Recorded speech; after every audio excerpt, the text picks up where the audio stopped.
Hey, it's 8 o'clock on the East Coast. That means I'm doing it again. What is up with this? Stop it. I know. I'm gonna sit on my hands, so now I can do it. Hey, it's 8 o'clock on the East Coast. That means it's time for This Week at Gear Report, where we talk about everything that's been published since last week. And guess what? There have actually been articles published since the show last week. That's a nice change, right? And we'll talk about some things that are in the queue, on the way, going to be published soon, all that jazz. And I'll tell you about the trip I'm going to take tomorrow. And hopefully not jinx anything in doing that. Whoa, look at that. We were talking right before we hit go about overachievers, and Buck is out there overachieving already. So hey to you too, Buck. Good to see you. TJ's been here for an hour and a half is what he told us. Clover rolled in about 28 seconds ago. So let's go around the room real quick. We'll start with Jeremy, who I'm not used to calling you Jeremy. I know. It's awful. So he had some work stuff. So we had to skip the fun stuff for her. So I'll try to fill in for her. I don't know if I'm gonna be able to do it, but we'll see. I'm just excited to see my name on the screen, Jeff. Man, I have such mixed feelings. On one hand, I'm like, should I remove him? If she's not here, is it even more? But then it's like, oh, but it means so much to him. All right, we'll let him stick around for now, at least. It's very thinning. Yeah. No, in all seriousness, thank you for being here. We always love when you're here. But we also love when Kim's here. So, Agreed. Yep. Clover making a rare appearance. How is that? Just 2 weeks in a row, man. Is that rare 2 now? weeks of rare appearances. Oh, okay. Clover's strategic, and I appreciate it and respect that when he has published something, he shows up to talk about it. When he hasn't published something, he's probably got more important things to do. So, important people have to budget their time, right? More important things, like write stuff to actually publish. Boom. Yep. Yeah. Hey, I'm with you. I'm agreeing with you here. It may sound like I'm sarcastically saying things, but no, sure. I mean it. Sure, man. Yep. TJ, stop shaking your head. What do you want to tell us, TJ? Nothing. Hanging out in Florida, man. Actually, I know. I think I have something published this week or last week. Yeah, maybe. We will see. I like to. Oh, look at that! I just got a notification that This Week at Gear Report is live. That's awesome. 3 minutes in. Wonderful, ain't it? You should watch that. I hear it's riveting. I should. Well, I hear a lot of things. So I like to kind of pre-stage all the stuff that we're going to talk about. And I got wrapped up in some other discussions and didn't get a chance to do that. So I'm going to try to open some things here in the background. While I'm doing that, why don't I tell you guys what I'm doing tomorrow? Because dudes, we'll make it plural. I'm excited. Don't laugh, man. I hadn't said it yet. I accepted right after the Battlewagon 3 arrived that installing a turret in the roof was not in the cards anytime soon, because this version of the Humvee, so the first one I had, the turret was expensive. I mean, I think I was in it for just the turret assembly. I think I was in it for about $3,500, which is like, well, I'm not going to compare it to the price of both of my other cars. It's like 4 good guns. Yeah. So, anyhow, I knew some people buying for the new version of the Humvee, the different turret that goes in it. I had heard that they were going as high as 13.5, 12.5, for a complete turret assembly. And that's with the joystick controller for the motor, and it's battery powered, or you can plug it in, like was on Steve's slant back that we had down at the Fire Expo. the joystick control turret. Actually, I can't remember if he had that set up in the other one too or not. But regardless, I've stumbled into an opportunity to pick up a turret for way, way less than that, for a price that I could actually afford, that it's going to make sense to do. So tomorrow I am making a road trip to go pick that up. And Todd, that has been working on it for me, I'm getting it from Todd. Todd's the same one I got the last turret from. It's adapted from a different vehicle. It's not strictly a Humvee turret. It's a different one that he built an adapter for. So I'm like his guinea pig to see if this works. If it works, then he's going to be able to offer people a really good deal on something and save him a whole lot of money and make some money for himself in the process. So we're just excited all the way around. Todd and I think that this is looking like it's going to work out. Okay, so we talked about the Fire Expo article last week. I think there has been an update to that. So let me click back over here. This is where, if I had any sense, I would be like, all right, talk amongst yourselves or something. And I'd pre-plan this and it wouldn't be quite so awkward. I clicked the wrong thing, of course. So there's share screen. You almost dropped me with the Humvee talk. I mean, I'm excited about the turret. Still don't know a lot about the Humvee stuff. Yeah, I know. But you saw it. You saw how cool it was. And unfortunately, it's awesome. We didn't even really open the turrets and play with them that much because we were too busy doing other stuff. But the good news is this turret should, if everything goes okay, if I don't screw things up too badly, then when we go to the what's that thing we're going to called? The Gathering. The Gathering with Palmetto State down in South Carolina in 4 weeks or so. When we go to that, then we will we'll have a turret to play with. Nice. So that'll be kind of cool. And oh man, I clicked the wrong thing again. There's something. Look at that. Not the page I was hoping for, but since we're here, I'll show you some pictures if it'll load them here. We're working at the speed of my super slow internet, so you can see where Todd is putting together this turret, building it, adapter ring and bearing and the lock device and the crank. So instead of being a freewheeling one like the last one where you just unlock it and spin it by hand, this one you'll unlock it and then turn the crank to spin it. So that'll be kind of neat. And the tray at the top is made in a way that it shouldn't leak like a sieve like the last one did. No more decorative water feature in theory. So if anyone out there is not lost on the Humvee stuff, you want to see all the things I've done. I've actually had time to put into the Humvee a couple days this week and last week. So I did a grounding harness and put some more Molly pouches in there.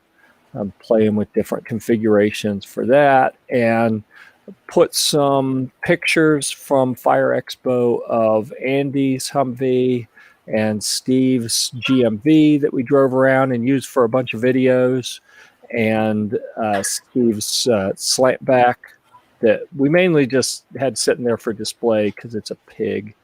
A solar panel and access panels, all kind of stuff that I put in there. Whole bunch of neat things going on there in the Humvee space. So if you're interested in keeping up with it, you can go to that status article and look at it. And then in this Fire Expo overview article where we have the embedded video, man, I don't know what is up with my internet, why it is so slow today. But the other Maxim Defense article dropped on Monday. So if you scroll through that article, you should see, and it's not showing right there right now. I'm going to have to fix that. Anyhow, that and the WMD, I think that one got posted since the show last week. So those are some things you can go look at if you are so inclined. All right. So let's go look at another one real quick. I really hate the way StreamYard makes me go in and start over when I want to share a screen. There we go. Because it's awkward. This gun cleaning stand is actually pretty cool. I thought it was kind of cheesy looking. It folds down flat and squeezes together so it turns into not a cube, but almost like a little shoebox size. And when you open it up, it's got the orange or little silicon rubber, what would they be? Grip surfaces, I guess is what we'll call them. V-block? Yeah. So that V area has the rubber that grabs really well and keeps it from falling over. So I wouldn't put an AR or a rifle in something like this to clean it. Probably I'd hold it in a different way, but for mounting optics and changing things that have pins and circlips and other things, I might want to set it in something like this. So I thought it was kind of neat. That's one of those little Amazon pickups I just did a quick review on. But if that looks like something that would benefit you, then feel free to go check out that review and click the link and buy one if you want to. Those guys put out a lot of different cleaning stuff. Mm-hmm. That company does. does. You had a couple videos or something. I got a couple things from them in the queue. Yeah, I'm working on. Yeah. Yeah, so I haven't dealt with them directly. I've dealt with them just through that Amazon Vine program. Well, you're not as important to me either. So. So here's the deal. Oh, geez. Who let the troublemaker in the chat? Andy Parrish has been stirring the pot over in the Philmont group on Facebook with all the different backpacking stuff. He keeps publishing controversial articles. We'll get to one or more of those here shortly that he shared on Gear Report. But I actually appreciate the way he's stirring the pot because there are some things that need to be said. And he's just a man to say them, as far as we know. All right. I'm going to open a couple more here and see if there's anything in here that someone else did. So while we're waiting on you, what's the status on your tent situation? I've sold 9 of them, so that's a little over a third. And it's enough flip out of you, Perkins. Jeez. Jacob comes in here causing trouble again. So I saw Jacob yesterday at a scout meeting and gave him a radio, one of these kits that has the little ham radio, everything you need to get started with the ham radio. I gifted it to him just because I'm nice like that, like, oh, Jacob will like this. Here you go, bud. And then he comes in and starts causing trouble. Yep. But we're glad to have you here, Mr. Perkins. All right. Do I just need to start trouble to get a radio? I'll do that. Yeah. That was the only one. Yeah. Well, I've given away 2. I've only got 2 left, and you kind of have to have more than one to be able to talk to people. So, yeah. Sorry. TJ, you ready to talk about your lower parts kit? Sure. One of my favorites. Yeah. I was trying not to say anything. Is it up there? Do you see it? It's my second favorite lower parts kit. Yeah, the CMMG. This is the premium lower parts kit. I don't know what the difference is. Maybe the springs are a little better, but yeah, I got like they charge more. They do charge more. But one of the I'm trying to think of. I think it was Primary Arms had them at a great deal, so I bought like 4 of them, and I've been using them in all my builds and just trading out. Like I don't like the pistol grip it comes with, so I always trade those out. But everything else works great. I haven't had any issues. So I've got like 4 builds in with them. That's a partial one there, just the lower. Yeah, and remind me, did it have that pistol grip? It had a different pistol grip, didn't it? Yeah, it comes with a just a basic polymer grip. You can see it in the little. Like the A2 grip with the Yeah, it's little just the bump on the A2 with front. the one Yeah. fin on it. Oh, So I see a picture of it there. yep. Yeah. So just imagine that I went into an uncontrollable fit of autistic screeching right there. So I'll spare you. I said Yeah. premium. I was like, oh. And then I opened it up and I saw the grip. I was like, oh. Son of a bitch. But I mean, everything else I love. The trigger's nice. It's crisp. So it's the spring. Everything. I haven't had any issues. Goes in easy. Haven't lost any parts. They got the little individually wrapped bags for each little section, which is helpful for Yep. dummies like me. So have you fired that Poverty Pony build yet? Yes. You have? And how'd it do? Great. Yep. People talk smack about Anderson, but Listen, I've had 5 or 6 of them and have yet to have a problem with one. I fired just like all the other ones that I have. Yep. Not here for long, just stopping in for a few minutes. Well, Jacob, I appreciate that you got your troublemaking out of the way early. It's kind of like, what I say about eating is eat dessert first. Because, if you you get full and then you don't have room for dessert, well, you have screwed up. So cause your trouble early. And then if you have to check out, then you've already got your troublemaking in. So that's a good, solid plan. Oh, and Gary's here. Hey there to you, Mr. Gizzard. All right. Well, we appreciate the lower parts kit information there. So you think the trigger is it's got some additional love, and that's what made it premium? I think so. I think the spring seemed a little bit. I've got like a little box full of extra pieces parts, and they seem to be a little sturdier. So, I mean, half times I end up putting the drop-in triggers in anyway, so it's like Yeah. For like those Rise ones are for $130 are hard to beat.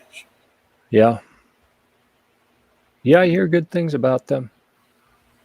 All right, let's dive into another one here real quick from Olight. Olight, one of the favorite brands of every person who has ever created a social media presence in the firearm space. What in the world? Olight's making Alexa devices now, apparently. Are they? That's what it looks like to me. The O bulb. Good Lord. Really? See, I thought it was like the Pokemon ball. Oh, that could be too. Yeah. No, it's a little flashlight. It's kind of neat. And because of I have dealt with Olight directly. I've gotten review products from them. And I don't know if it's a cultural thing, if they're just too Chinese for me or what, but the way they do business is weird to me. And they're just hard to deal with. Since they're a pain in the ass, I just ignore them. But on Amazon Vine, they've started listing some stuff. So I'll just get the Olight stuff that way, and I don't have to deal with Olight directly. So it's a win. And this little thing, my wife's using it right now as her kind of reading light. It's rechargeable with a little magnetic charger on the bottom, which I love because you don't have a plug that you have to worry about messing up if you put it in wrong or whatever. You just squeeze it top to bottom, and it turns it on. It's got 4 different light modes.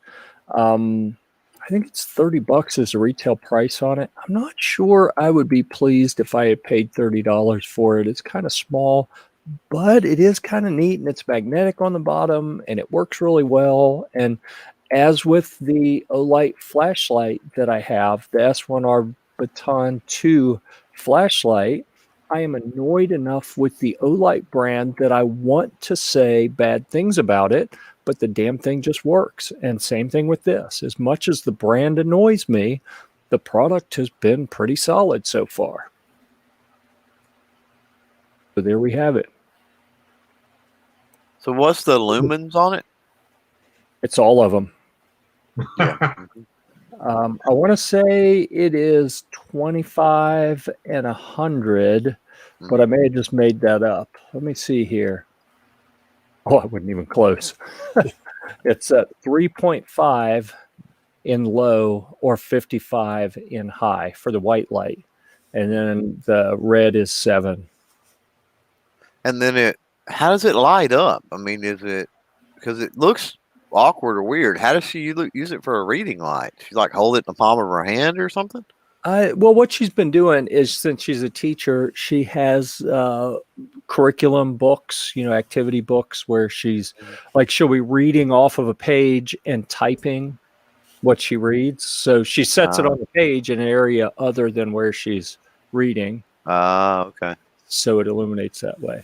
And what I've used it for is, most of the interior of the Humvee is aluminum or aluminum, and the magnetic base doesn't stick to that, but the gear shifter assembly it's built on a steel plate. So I can set this in there right beside the gear shifter, and now I have an interior light where I don't have to find a button or anything. I just have to find the light itself and push down on it, and that turns it on. So then I can see what I'm doing to put it in gear and all that fancy stuff to drive. Right. Because Humvees don't have interior lights, because apparently if you're in the military, you don't need to see what's going on inside your vehicle. I mean, with all the flashlights and everything else you've got in the military, why you need an interior light? Come on. Yeah, to give away your position to the enemy. That's what I was going to say. So everybody else can see you. See? Yep. Hey, yep. there they are. Yeah. All right. Let's see. What else do we want to talk about here? I'll tell you what, we're going to save. Oh, so many choices. I talked about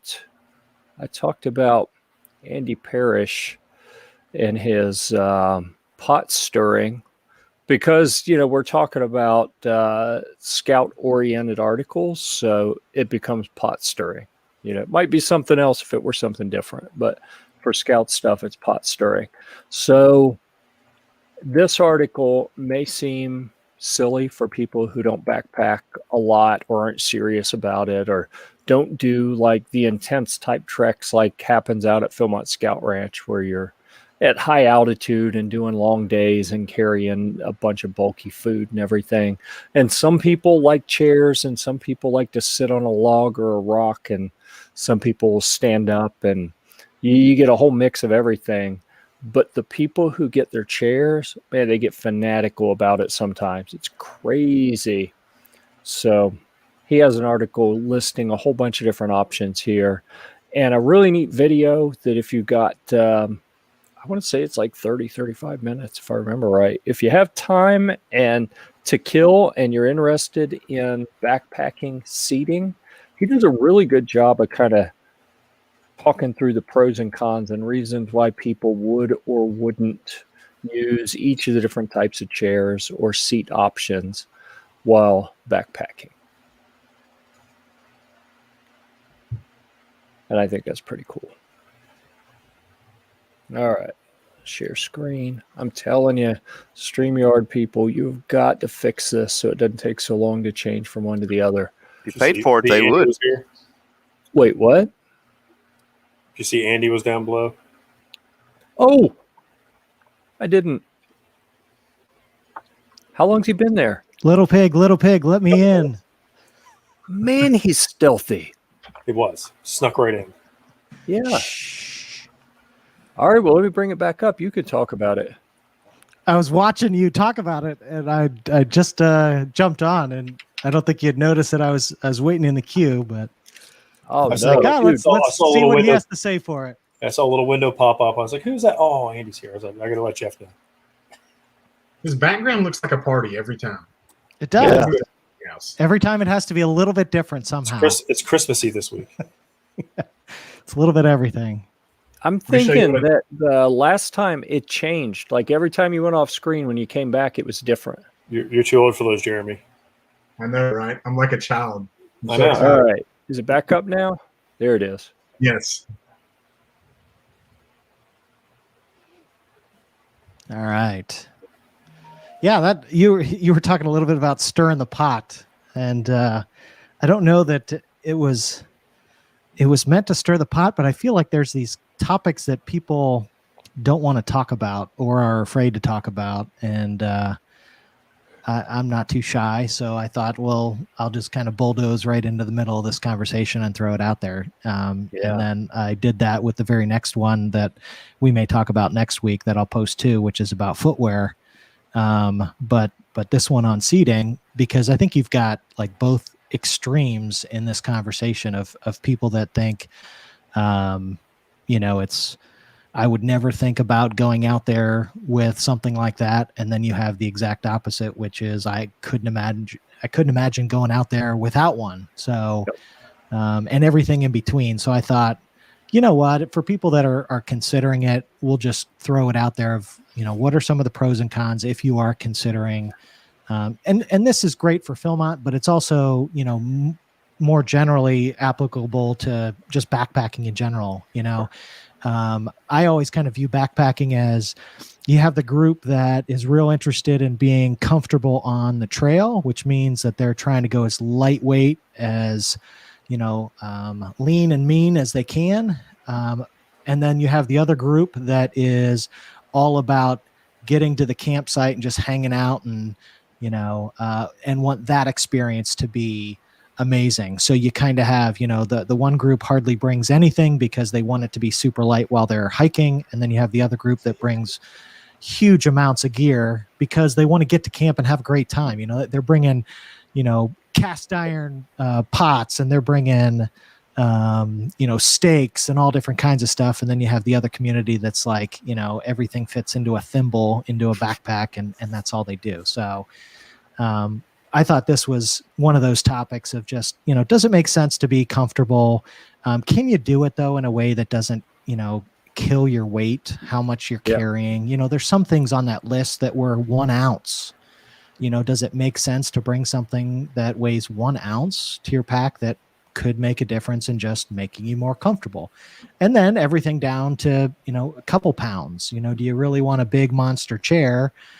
Because at the end of the day, to you, that's important. Well, if so, here's some other things to, maybe consider, some other ones to look at. So, and then when you throw that up, you kind of expect you're going to get all the comments of, I would never bring that, or, yeah, I'd never leave home without it, and everything in between. And it's fun, but I feel like, sometimes those are the conversations that people shy away from, but people want to hear about too. I try to do my part and tell people in no uncertain terms that carrying a chair is silly at best. Yeah, I saw that one pretty early. So I thought, all right, he's going to take that side. Let's go with the other side. And you don't have to stir very much. It's kind of like the subtle, nudge. And then, 30 comments later and whatnot, it's still going. So. Yep. All right. Well, we will look forward to footwear. And I see, let me go back and look. So I actually do see, oh yeah, I see a couple eyes glazed over for the folks who don't really backpack, but I'm telling you, you don't know entertainment until you see the kind of fierce, territorial, my way or the highway discussions that happen on these kind of topics. And then I let other people talk too. Do you? Yeah. I tend to be, I pick a position that through years of trial and error and experience, I've determined to be the right position, and that's it. But everyone else is wrong. Makes it fun. Yeah. Pretty much. He lets them know that they're wrong, but he should. Yeah, it's a public service. That's Why right. let them learn the hard way? Yeah, Absolutely. It's very, very, very interesting to me. Maybe not for the people who don't backpack. Oh, Bubba's brother is in the chat. All right, good to see you, Mr. Fett. Oddly missing in the discussion, but all right, good. So you've got the footwear coming up. What other controversy? You already did the water. We talked about that recently. We did that recently. Well, I ended up, probably, I don't know, a month ago chatting with you, and was putting together just kind of a gear list, recommendation list for just Philmont in general. And I ended up doing a video, and the thing was like an hour and a half long. And I watched it back, and as I was going through the editing, and I thought it really doesn't make as much sense to do it in this format. I think it'll be much more easy to kind of digest if I just break it into categories. So I've just started taking it kind of topic by topic. So we did the, just the water, how do we deal with getting good, clean, filtered water? Do we, collapsible bottles, all that kind of stuff. And then, we moved into seating. We're going to talk a little bit about footwear next. And then I think there's probably 3 or 4 other ones, maybe not as controversial, but cooking, you talk about fiercely, competitive kind of discussions. The footwear, I think, is going to be probably the biggest into that category, because I think people are so entrenched into what they're comfortable with. And the whole point is to just kind of get you out of your comfort zone a little bit and say, hey, the market's kind of evolving, new things are out there, and there's a lot of great things. I was actually, one of the things that I was researching was clothing and layering systems. And I'm looking at, different hunting brands and things like that, because it's not just all about backpacking. You look at all these different avenues, and there's great stuff that you can find in, whether it's sporting goods, athletics, backpacking, hunting, all these different categories, but somebody has great piece of gear, and if you can incorporate it and it works for the backpacking community, why not? Let's bring that in. So, I'm interested in kind of putting that together and look at, layering systems that I think might make sense, and not just for backpackers, but anybody that's going out, hiking, hunting, backpacking, camping, you name it. I think it fits a much broader category. Yeah. I think rain gear would be another interesting one for you to tackle, because you'll see some wildly different approaches to rain gear, from I want to take a massive parka that will not let moisture get within 2 meters of me, down to, I don't care if I get wet as long as I don't get cold, and everything in between. Yeah. And I think there's the extra challenge too on those kind of trips, because you're dealing with a lot of times, 14-year-old boys who aren't necessarily nearly as mature, or they don't think through the situations all the way to the end, so they can get caught. So you look at gear that you say, oh, this would be absolutely something that I would recommend for an adult that's going on this trip, but I would never recommend this for my 15-year-old son. I just don't trust him with it. And it may be great gear, but there's a different scenario that I think makes more sense for somebody that maybe he doesn't take care of his stuff, or maybe we need something that's a little more durable or a little lower maintenance, so he doesn't have to deal with taking care of it, that kind of thing. Yep. Understood. All right. We'll look forward to some of those coming up. And the other thing I'll throw out for you is one that I am about to tackle myself, and that is camera gear for the trail. Because I carried I called it a faux pro, a little like $30 fake GoPro camera, and it was terrible. I used it. I got some good pictures. I got some good video, but I got a bunch of useless garbage because it had no image stabilization, and it's just bouncy and choppy all over the place. And a lot of it was pretty much unusable, and the audio was complete garbage. So I'm looking to up my game for this summer's trek and do something better. So there's another one. There's a lot of stuff out there on that. A lot of great stuff. Lots of different people that you see the GoPros. You see a lot of the like the point and shoots. The Canons, the Sonys, because they're so small and compact. Those are great, but they typically have issues with audio. So how do you, if you're bringing a mic, are you bringing, does it have a cold shoe mount on the top so that you can mount some? Does it have an input for audio? All those kind of factors. You talked about image stabilization too. Some of that I look at, even some of the videos that I put up for our Philmont trip back in 2019, and I took a Canon M50. So from you could shoot 4K video with that.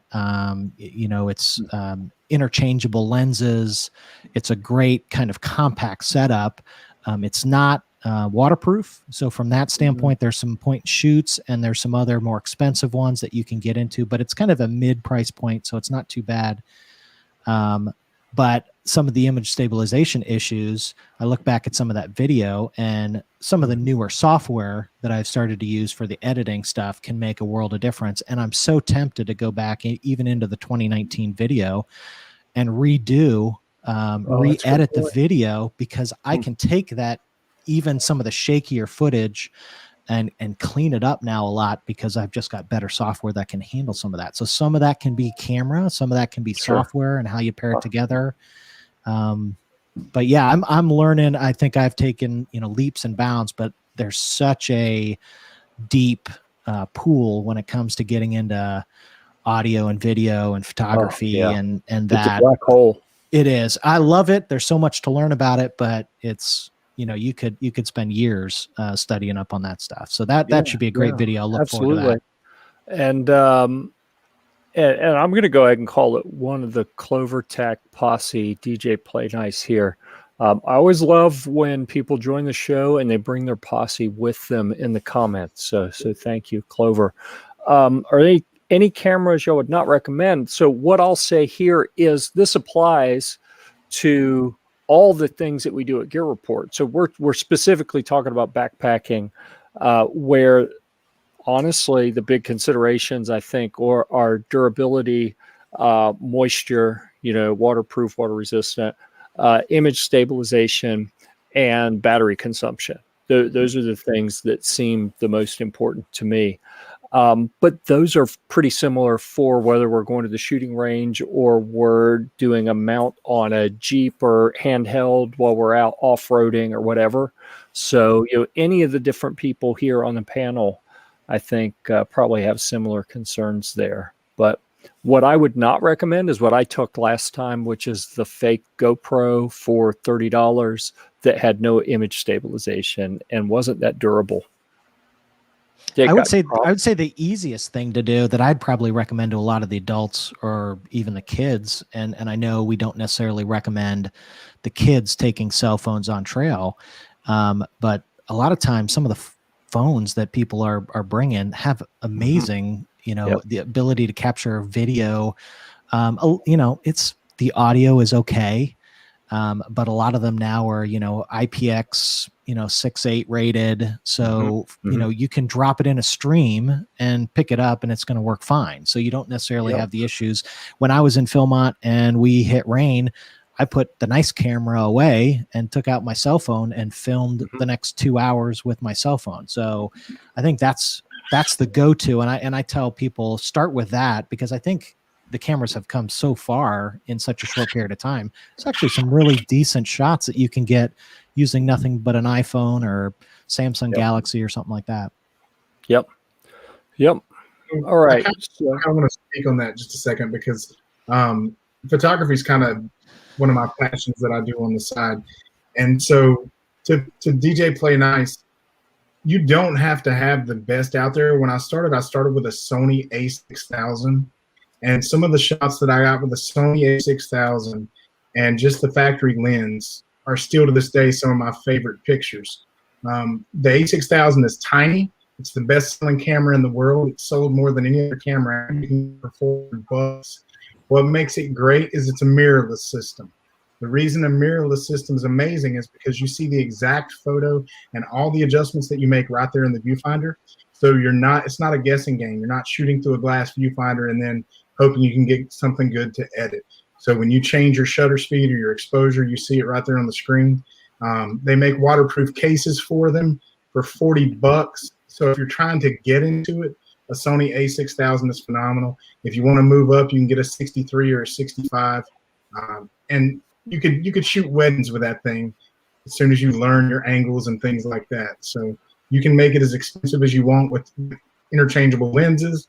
But the factory stuff is a great way to start. It's tiny, easy to carry. We take it when we go on our trips, and that's where some of our pictures come from. So check out the mirrorless cameras. It doesn't have to be Sony, but just mirrorless in general is very, very easy for beginners. All good. right, here we go. Yeah. $6,650. That's a little spendy to take backpacking, but Depends on what you want your photos to look like. yeah, Plus, it's in 4K if you're doing video. gotcha. Cool. Okay. Clover, you ready to talk about some what do we go? Oh, hold on. Let me talk to this. Thanks specific. Nice. Thanks for finding the positive. All right. See, that's why this is not a show with just me, because I'm like, positive. Come on. You guys brighten the whole show, make it fun to watch. It'd be a train wreck without you. So everyone except me, thank you for being here. You make the show. All right. Let's see. Clover. What? There we go. What? Beretta Highball Wind Pro sweater review. That one's hot off the press, ain't it? Isn't it? It's still smoking, I think. Yeah. 4.5. Let it cool down. This was submitted for we call it pending. When you're ready to have an editor look over it and see if it's ready to publish, you change it to pending. It was pending for about 3.5 minutes, and then it was published. Right. Yes, it was. So, yeah, pretty high rating on this, and I would not probably have thought that until I had a couple weeks with it. It did turn cold down here a few weeks back. You guys probably remember the snow. A couple of videos are out where I was shooting in the snow and some other stuff. So it did get cold. Going to get cold this next week. We've got a couple of days. The highs are in the like low 30s or something like that. So it'll get broken out again. But yeah, you know, when the opportunity first come up, I thought, you know, like anything else, Beretta's name's on it, so they're charging 4 times what it's probably worth. Is it really any, you know, is it really any good? Is it really worth that, you know, $300 or whatever it is for the, and that's the MSRP. I've actually found them closer to the $200 range, which is still expensive for a sweater. But if you're looking at it in terms of hunting gear, I mean, there's people around here that they spend thousands and thousands of dollars every year on their gear for hunting, right? And I'm not talking about their rifles or their ammunition or their optics or even anything like that, just general gear. So there are some people out there who can do it, but yeah, I mean, the movement that it allows, they say it's windproof, and by God, it is windproof, man. You flip that collar up, you tighten the cuffs, tighten the waist. There's no wind that gets into that.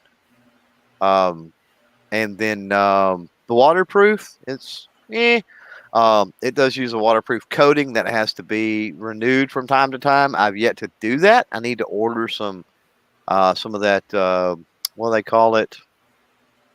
DWR. I can't remember what it stands for now, but it's a water repellent. And I've got it linked in there, and you can get it off of Amazon. It's what Gore-Tex recommends, and you can get it off Amazon for, well, I don't know, $10 or something like that. Last a while. One of the things that I was kind of impressed with, and I had to go do a little bit of homework because the care instructions were something. I mean, you spend $300 on a sweater, you don't want to run it through the washing machine and ruin it, you know, or run it through the dryer. And so it has been through several washes at this point. I try not to get out and roll in the mud in it or anything like that when I'm in it. So it's never gotten crazy dirty. But I have went through their instructions for the most part, and all that's listed in the article as well. Washed several times on it, and it looks just as good. And I was concerned. I'd never really dealt with Gore-Tex much. It feels weird. It looks really shiny. It looks almost like a faux leather or something like that, but then it's really soft as well, and you're like, well, crap, this is going to snag on a briar or do this, and it's just going to rip all to pieces. And or worrying about running it through the wash or something like that. And it's done well. It's surprised me all the way around.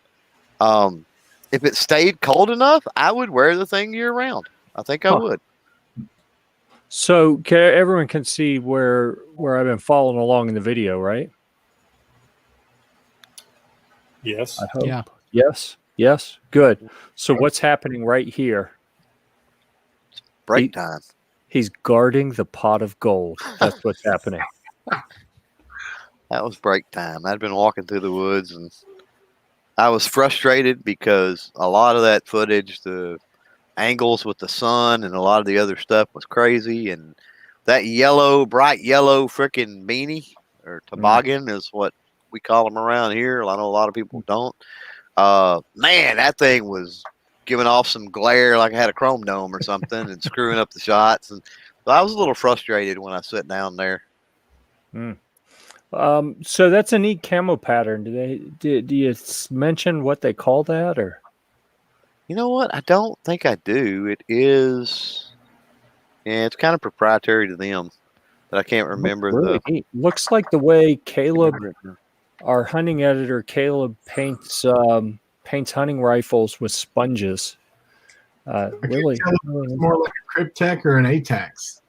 It's not a Cryptek. It's not. I'm going over there to pull it up now, and at least there'll be a matter of record here. Maybe anyway. Designed for waterfowl hunters. Blah blah blah. Veil Avade. What's up, Ghost? What's up?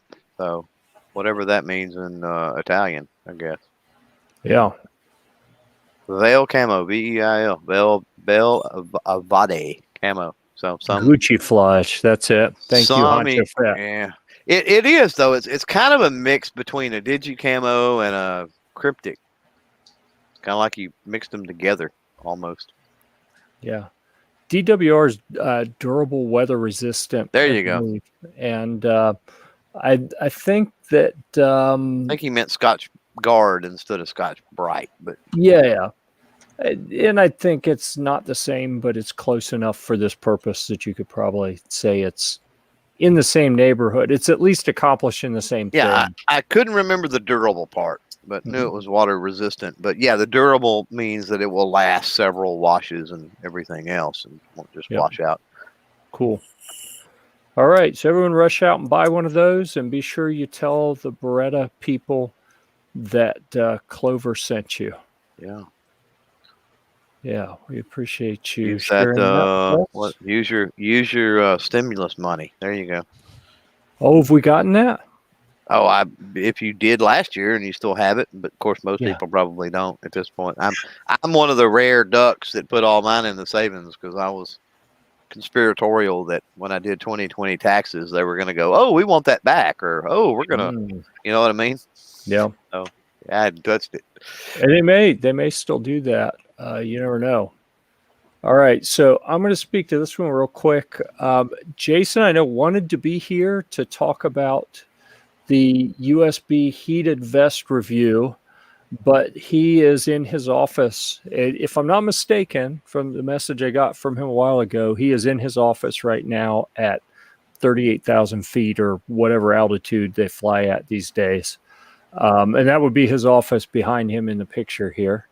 So he set the bar. So I don't want to call out anyone specific here. I'm just going to call out everyone at Gear Report except Jason and say, Homeboy was in New York where it's cold and said, all right, it's not quite cold enough. So he hopped in a jet and flew to Jackson Hole, Wyoming to test this vest. So if you're not stepping up in that kind of way, then he's kind of making you look silly. That's all I'm saying. And that's me included because I have not yet flown a jet to a place to test something. So he really stepped up on this review to review this little battery-powered heated vest. He's got a pretty cool video that you can watch where you can see a little bit about the vest, and then you can see him in his office, and then getting out of the office and being snowed on. I mean, he seriously went out of his way to really do a good job in that review, and he kind of liked the vest as well. So, kind of like me, I've got a handful of these battery powered heated vests. They're one of the greatest creations ever. Period. They're absolutely wonderful. I love them. All right. Yeah, I knew it was just a matter of time before that stuff started catching on. You know what I mean? With the technology the way it is nowadays and everything. Yeah. So, and the neat thing about the new ones, I got one a couple years ago, and it had a proprietary 7.4 volt battery pack that, you know, if you needed a new battery, you had to order it from them. And now they use 5-volt USB, you know, just like you use to charge everything else. And that makes them absolutely amazing. And actually, come to think of it, I have a blanket that I can plug in the car to heat me while I'm driving. So that's even better. I may just go sit in the car now. Says the Air Force guy, just saying. Yeah. Oh, I get what you're saying. I know. Do golf carts have the 12-volt plug on them? So you can plug it in? Ours do, yeah. As a matter of fact, we do. Okay. Well, if yours do, then I'm sure the Air Force golf courses have them. Probably have just a little USB plug already. Yeah. So, yeah. Yeah. That's a good idea. I can just see you. Please take a video of you driving the Humvee with your heated blanket on. Please let me see that. Like a Snuggie. Yeah. Yes. Ooh, So, a camouflage Snuggie. Yes, sir. I will put that on the list. It may be a couple weeks because I'm going tomorrow to pick up a turret, and then it's going to take me a couple days probably to get that installed, do some other stuff. Then I move on to electronics, and I will put a USB port in so that I can run my heated blanket. I'll put an extension cord to run my heated vest. If I can find heated underwear, I'm getting it. Ooh, I wonder if they have a heated Snuggie. A heated Snuggie. I don't know. If you can find it, let me know. I'll get one. I'll buy one for you if I can find it. Oh, I'm sure there's one on Wish. yeah, that'd be awesome. All right. What do we got here? Jeff would wear it proud. Yep. I would. Oh, I'm just surprised that they that's what I'm sold a looking for. Humvee to an Air Force guy. I think that's kind of sacrilege, you know. Yep. Hey, yeah, that's how it works. They sell stuff. Whoever's got the money to buy it buys it. Probably going to be the Air Force guy. Well, that's true. I'll give you that much. Yeah. Oh, look at that. Be careful. All right, Ghost, you've been warned. I'm scared. All right, so I think we've only got one thing left, and I'm telling you, we are. I've been in a chatty mood today, and it's put us way behind on our just today schedule. I know it's me always. It's always my fault, except when something good happens, and then it's all of your faults collectively, because that's how it works. This one, guest author, it says, and it's let me scroll down, make sure I say it right. No, I put it at the top, didn't I? Yeah, Mark Hedman, who happens to be, I think he's the president of LA Police Gear, the company that makes all the cool tactical pants and other gear. Submitted this, and he's got another one that's going to publish maybe tomorrow morning, I think. Some neat articles. This one about navigation apps. It says for hikers, but I mean, you probably use this for overlanding, for, you know, hiking, for backpacking, even, you know, some like car touring probably as well. Some of these things could probably be used on the water, I imagine. So lots of 5 different options for navigation apps that most of them work on iPhone or Android. A couple are just one or the other. So if you want to know which ones, you're going to have to read the article. Boom. All right, let's see. Does that get us caught up? Oh, I think we're caught up. Okay. So let's go around the room and talk about who has cool stuff. You know, we have now moved at the 55-minute mark. We have finally got done with everything published since last week. And what in the world? All right. Jeff is to blame. Okay. That one I get. That one makes sense. Too bad it's out of stock. What is that? Oh no. Something's out of stock. I bet it's the vest. No, it was the electric Snuggie. The electric Snuggie. Oh, Well, there is one. Oh, snap. Yeah. it'll be back in stock. You knew there had to be one. How high tech. Heated hunting socks. Oh, and I moved them. They were sitting right beside my desk when I moved them. I have those. Heated And they gloves. have the proprietary battery, which annoys me. But I had some a long time ago from like LL Bean that took like I don't know what kind of battery those. Remember those kind of like rectangle batteries? yeah, you had to hook them up with jumper cables, didn't you? Something like that. But they were they were pretty cool back. They were high tech back in the day. Oh yeah, yeah. Yep. You had to pull a what do you call it? A pulk? Is that what they call it? The sled that has the two arms that hook to a little waist belt thing for the people who do the. Yeah, see, Andy knows what I'm talking about. I do. The camping guys. This is a camping discussion, TJ. We'll let you know when it's done. You're talking about a yoke, right? A pulk, P-U-L-K. It's like a sled for your gear, so you don't have to carry it on your back in like snowy conditions. A yoke that you put over and have your Yeah. stuff in. That would be called That'd a be fun, porter. too. That's for Give entertainment. him The your pulk luggage. is He carries it to your room. The pulk is for pulling. The yoke is for entertainment. So we got to keep those separate. Okay, so what do you guys have coming? Let's go around the room. We'll start with TJ. We'll do kind of the clockwise. Which way are we pointing? That way. We'll go around that way and then down and then over. I'm finishing up I just got the last shoot on the DBX57. So I tracked down another box of ammo. It was pricey, but I got one more box and so I finished shooting that. You had to sell Killian's car, didn't you? I did. He's not going to college. He's done. Yeah. Sorry. But at least you're getting the review done. So that's good. Yeah. I just had to get one more 50-round box for $137 or whatever it was. Are you kidding? Wow. But I found it.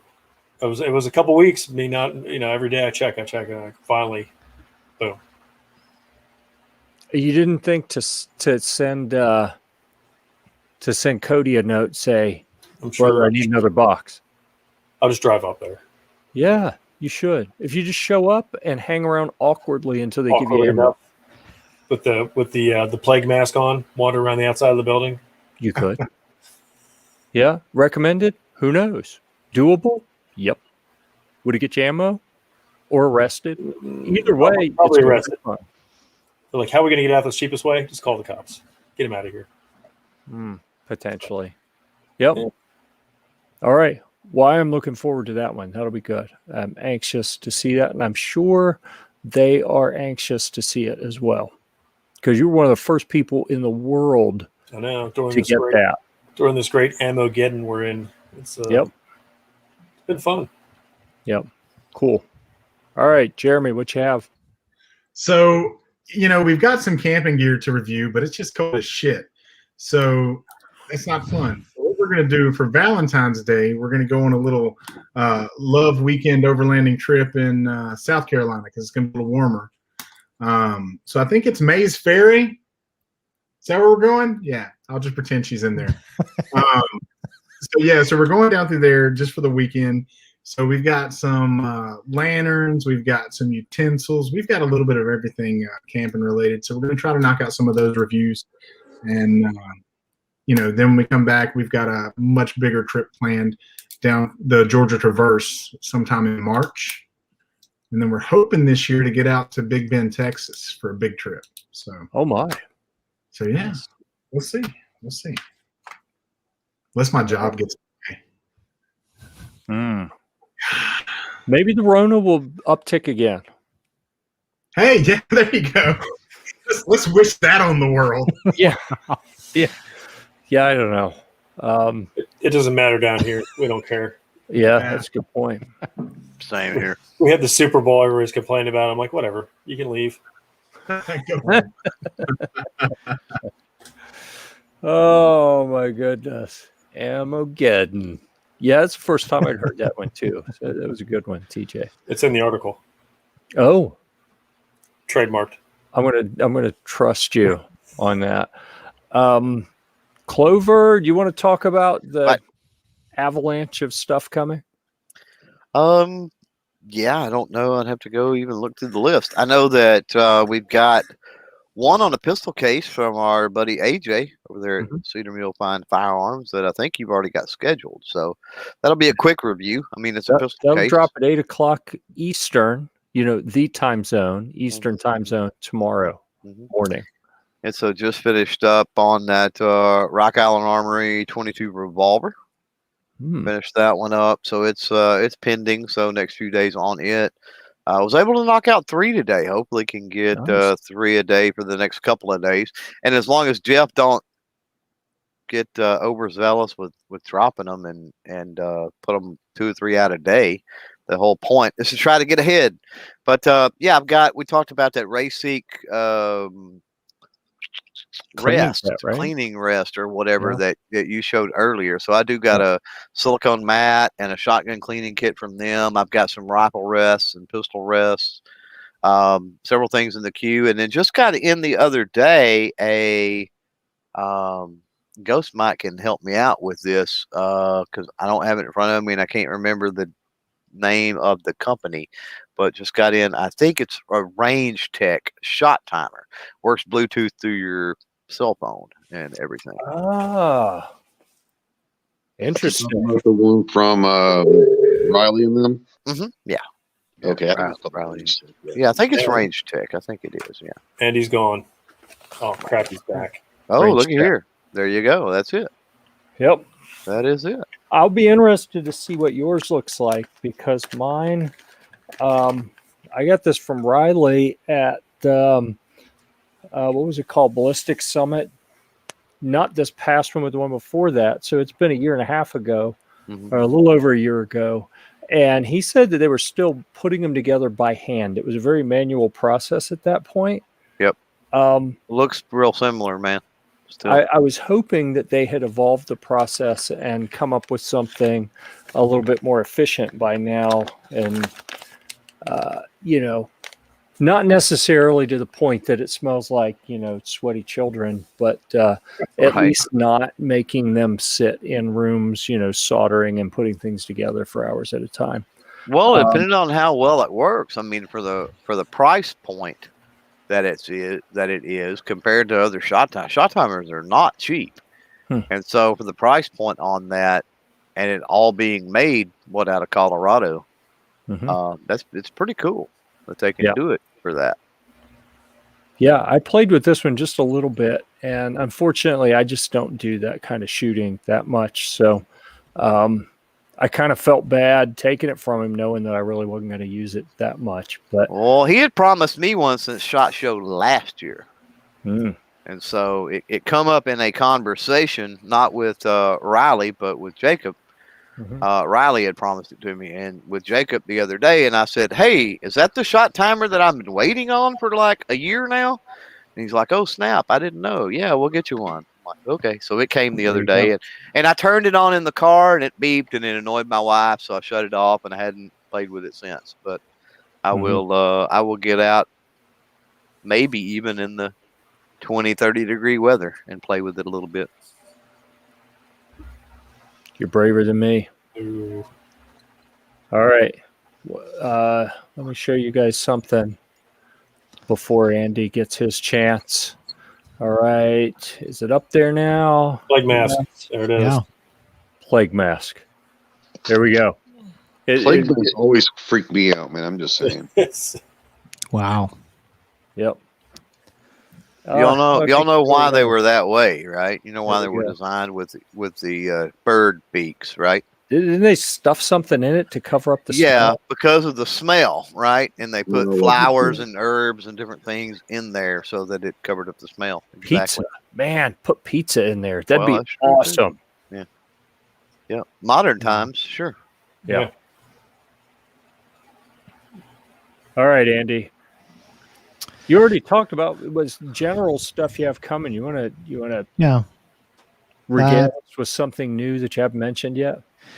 I will be doing. I mentioned some of the film on stuff, so I've got a few videos of those that are coming, and then I've got just some more general kind of gear that I've got to get tested. So I'm not going to Jackson Hole or anything like that. When I do my gear testing, I'm going actually in March down to North Carolina. So I'll be down in Great Smoky Mountain National Park, spending 5 days testing out some new gear and doing some filming too. So hopefully have some videos before that trip and then during that trip and a few right after. So that's kind of the longer range stuff. Nice. Well, let me know when you're headed this direction to North Carolina, and we shall see. Maybe I'll crash your camp. So yeah, it's like I said, let me know when, and then I'm like, no, if I tell him why, then he's not going to tell me. He's going to know. He knows why.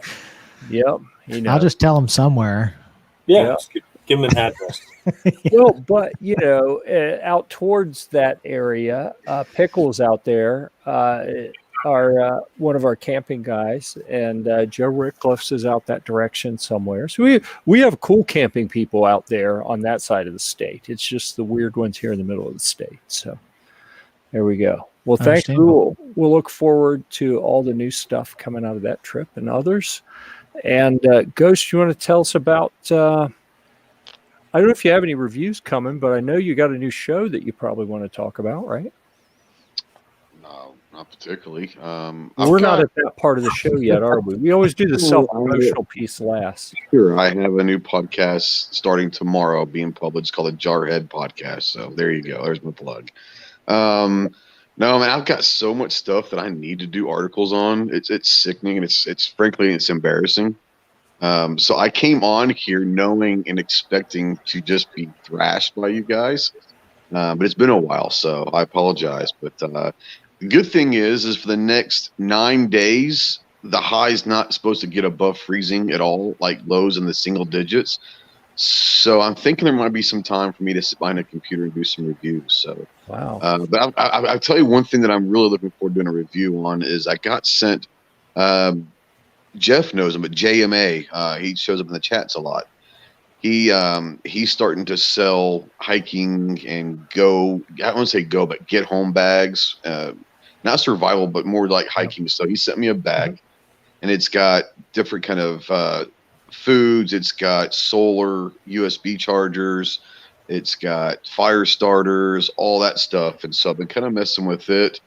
And they've got this peanut butter and jelly like sandwich thing that's kind of like an MRE that I was a little hesitant about it, but dude, I could eat them forever. Like they're amazing, like legit. I'm gonna get I want to get this wrapper because I want to tell you the brand because you might have heard of them, but they are from Bridgeford, ready to eat sandwiches.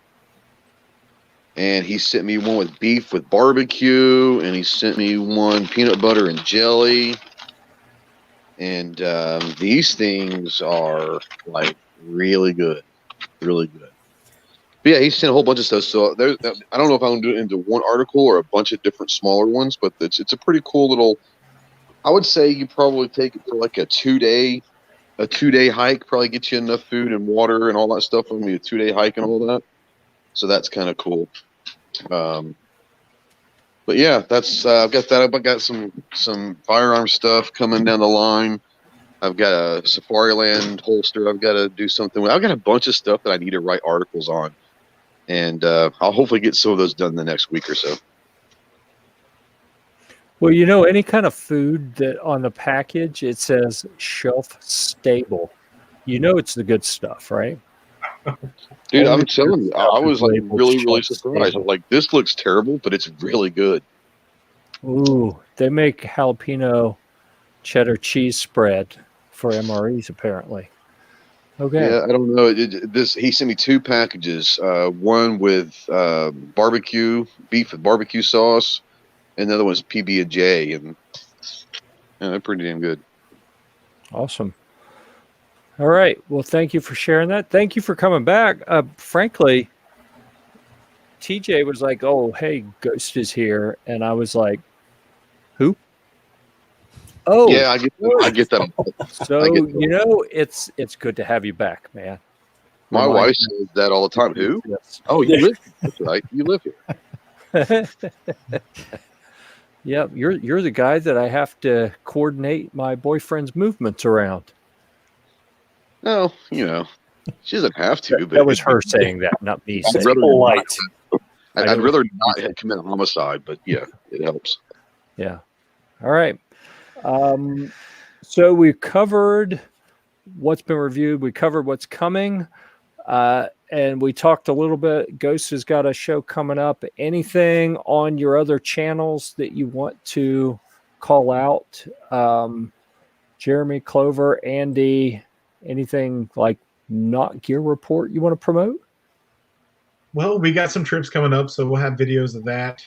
We're still on the hunt for 1,000 subscribers. So if you think would like the outdoor stuff, because man, the Facebook thing messes it up. You don't have to subscribe to watch us on Facebook. So yeah, just give us a shout out every now and then, and if you see us on Facebook, share our posts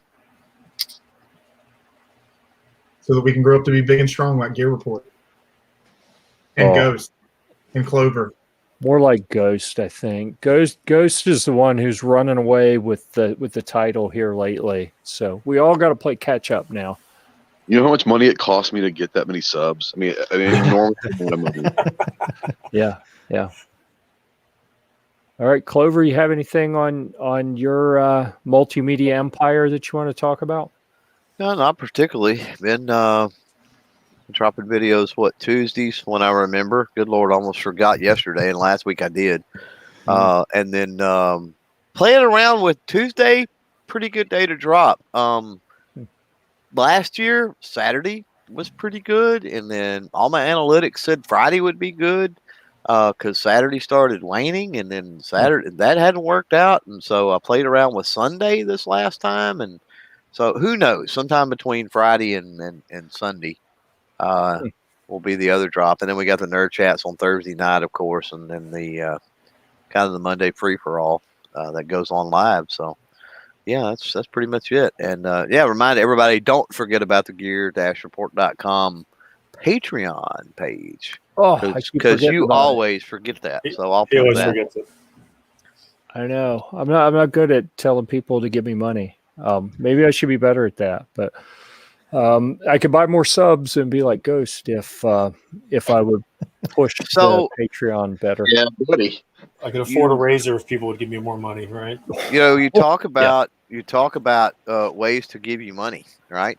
So I noticed something a few days ago, and I don't remember. It was on your channel. It's on the Gear Report channel and on the video. And I don't even know if you've got it. Have you seen you have the applaud button? Yeah. Yeah, that's a beta thing, and I've seen it on several channels, and I've contacted YouTube like, hey, I want to get in on this applaud button so people can give me money. Give me more money. People have done an applaud and given us money? At least 100. It's got to be. None. I'm the reason it's still in beta because they're still waiting for some data to come in. Some keeps throwing everything off. It's Jeff. I had that button for like 9 months or a year. Not a damn thing's come through it. So, yeah, they told me when I had reached out to them, they did tell me that it's been almost a year they've been toying around with that program. So, yeah. Mm-hmm. I wonder how many people don't know it's there though, because I didn't even know about it. And you know how uppity I keep on most everything, and I just noticed it a few days ago. Yeah. Yeah, I should probably tell people about it, but then I'll be like, yeah, but then they're going to feel like, oh, he's trying to guilt us into giving him money. And yeah. Well, it's a super chat for videos. Mm-hmm. Basically, is what it is. Yeah. Yeah. And then Jeff will have to be forced to be like semi-entertaining and stuff. Yeah. Hey, who wants to give me a super chat? See, it doesn't work. Nobody out there did? I don't know what I'm doing with that. You just keep watching. You know what else I always forget? I'd ask people to subscribe or click the like button or the little bell for the notification. Any of that stuff. All of that stuff. Yeah. Everything. All of it. Yeah, I just want to tell people about gear, and I keep forgetting everything else. Oh, all right. Jeez. First, okay, G23. Thanks for joining us. And on that. Yeah.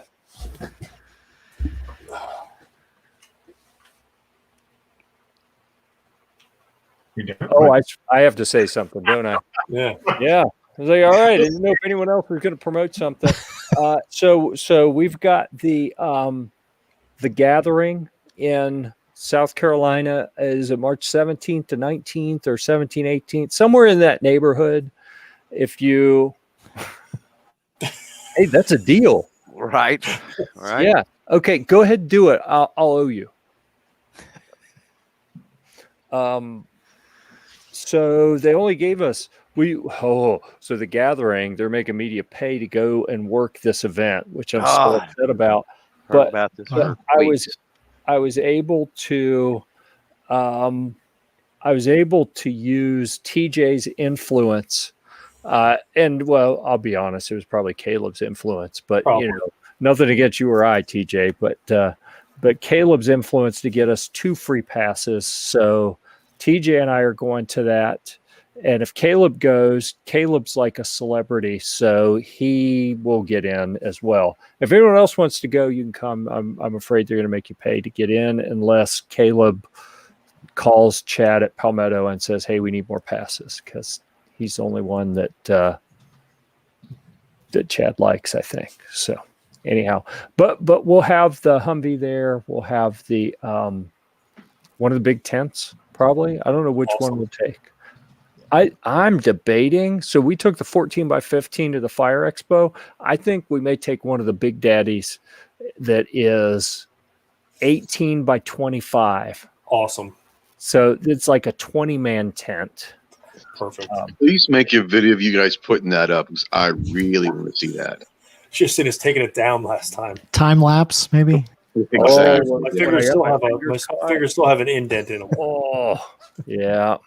Yeah, that was actually mine still have a lump on each one of them there from that. That was so poorly thought out.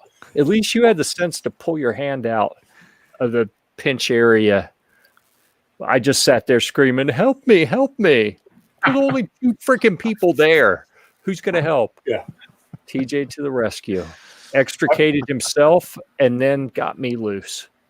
Yeah. After I got a beer. Yep. And I've got, don't forget, I've got the Palma thing in Talladega on the 8th of March, too. So. Dude, I'm kind of pissed about that because it's one day. Yeah. That's a bit of a trip to go for one day. It's about 10 hours for me, but it's a pretty easy 10 hours. So yeah. Because I had that on the list to go to as well. But for a one-day event to drive all that way, I'm thinking it's probably not going to happen. All right. Couple days where I could get to know people and shoot video a couple days. One day, people aren't even going to spend the night probably. You're going to be in and out. All the fun social stuff afterwards, like filming each other peeing with thermals. You know, the kind of stuff we do when people give us thousands of dollars of equipment to play with. Right. I gotta wonder with the riders and the other old fogies and stuff that's going to be there. There's probably going to be a whole lot of social going on anyway. My plan is to head back home just as soon as it's over. Honestly. Well, that's what I'm saying. That's got a lot to do with why I'm thinking I'm not even going to go, because we stay busy all day at an event like that. We're filming, we're talking to people, but it's very functional. We don't slow down to have that relationship building interaction until all the guns are put away and we start drinking, and then it gets fun. And then, you know, people give us expensive things and we do inappropriate stuff with it. And that's kind of only slightly what makes the trip worthwhile. Only slightly. Speaking of inappropriate, so if you relieve yourself while wearing the electric blanket in the Humvee, do you electrocute yourself? And if so, did you get it on video? But- Exactly. It's only 12 volts. I think you should test it out. Test the theory. And make sure I you think that needs to be a review. I mean, absolutely.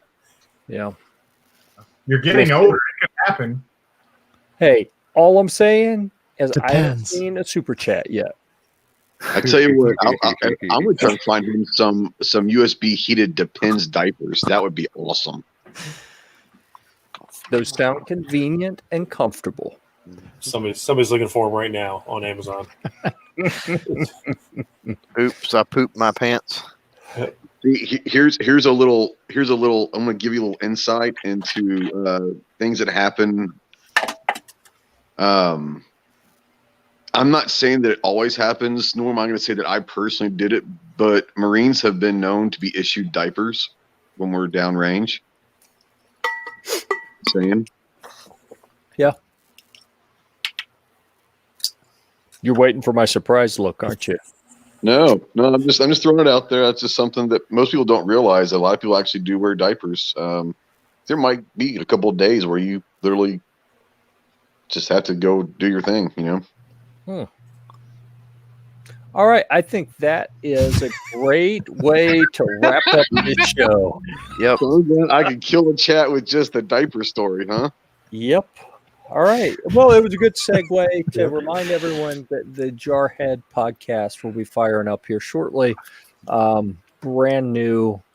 And that is that one actually sponsored by the Marine Corps? No. If it was, I think it probably isn't now. The funny thing is my relationship with the Marine Corps happened before I even thought of this thing. So officially, it's not. It's just a new podcast that drops. The first episode drops tomorrow. All right. Let me know when you want me to come tell you what the. Yeah, never mind. I'll have you on, bro. Hey, we have to have a comedy episode every now and then, Yeah, we can talk about. Well, see, you ruin all the jokes. My go-to is to just go to a golf discussion when people make fun of the Air Force. But you run a golf course, so that kind of kills it. So never mind. All right. On that, we're going to go ahead and shut this down. Thank you, TJ, Jeremy, Clover, Andy, Ghost, for being here. Kim, I am so disappointed that you chose work over being here with us. We see where your priority. She can hear you now. Yeah. She just disconnected from her job. Yeah. All right. Well, Are you coming in topless? No. she knows she's missed. All right. Now she saunters in to wave goodbye. And on that note, good to see you, Kim. We're going to go ahead and hit the end broadcast button.